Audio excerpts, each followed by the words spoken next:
The sound of the first note didn't come from an instrument. It was a soft, almost imperceptible touch that spread through the absolute silence of the early morning. It was something more felt than heard, like a sigh from the universe that crossed the barriers of time and space. The note seemed not just to exist, but to live, echoing deep within the souls of those willing to hear it. This initial touch was captured by those who, in one way or another, had become disconnected from the world around them. A solitary fisherman at sea who for years had felt adrift not just in the ocean, but in life. His tired eyes scanned the gray horizon as the boat rocked on the relentless waves.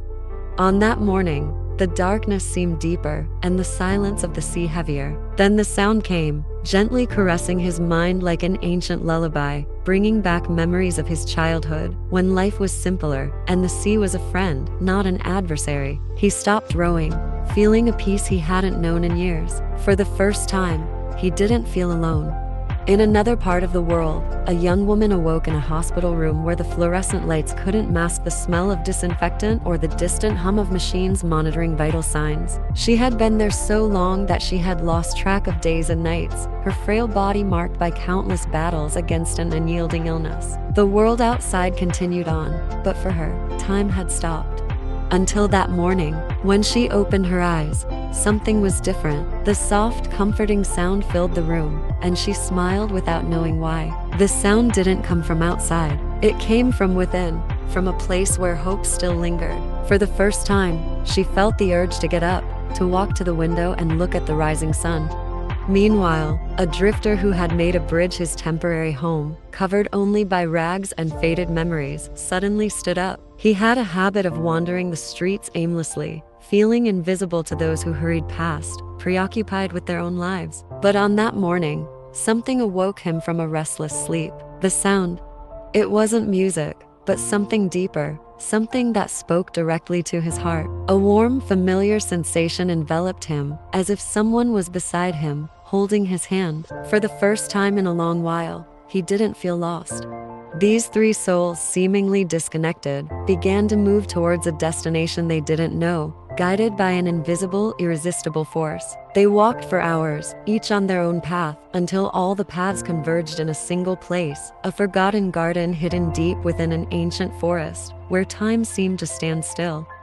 The garden was a place of wild beauty, where nature had grown free of any human interference. Tall ancient trees formed a green and golden canopy, allowing rays of sunlight to penetrate and dance on the moss-covered ground. In the center of the garden stood a majestic oak, its deep roots intertwined with the very heart of the earth. The trunk was marked with ancient carvings, symbols of a lost language that somehow conveyed feelings of warmth and protection. As they approached the tree, the three met for the first time. There was no need for words. There was a mutual understanding, an inexplicable connection. The sound that had guided them there now seemed to emanate from the oak's leaves, a silent symphony that played directly to their souls. It was as if the tree was alive, sharing with them ancient and powerful secrets.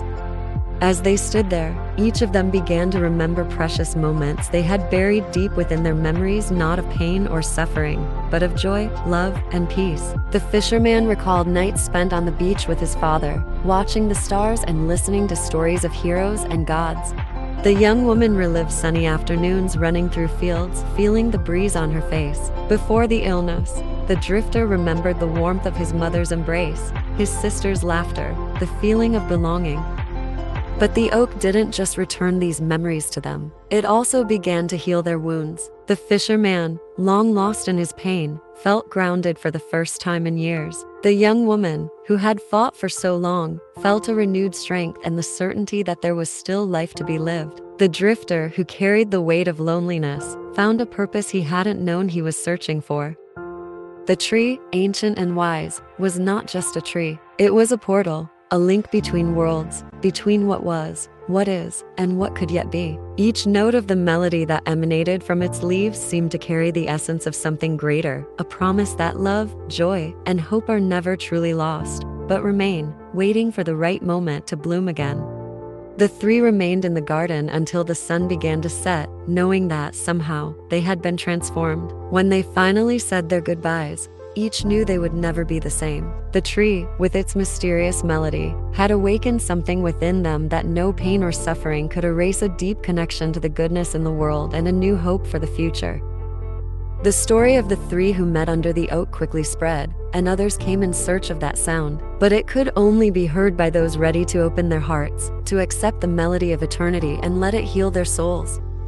And so, the Forgotten Garden became a sanctuary not of visible miracles but of silent transformations, where those who arrived with broken hearts left whole, carrying with them the echoes of a melody they would never forget.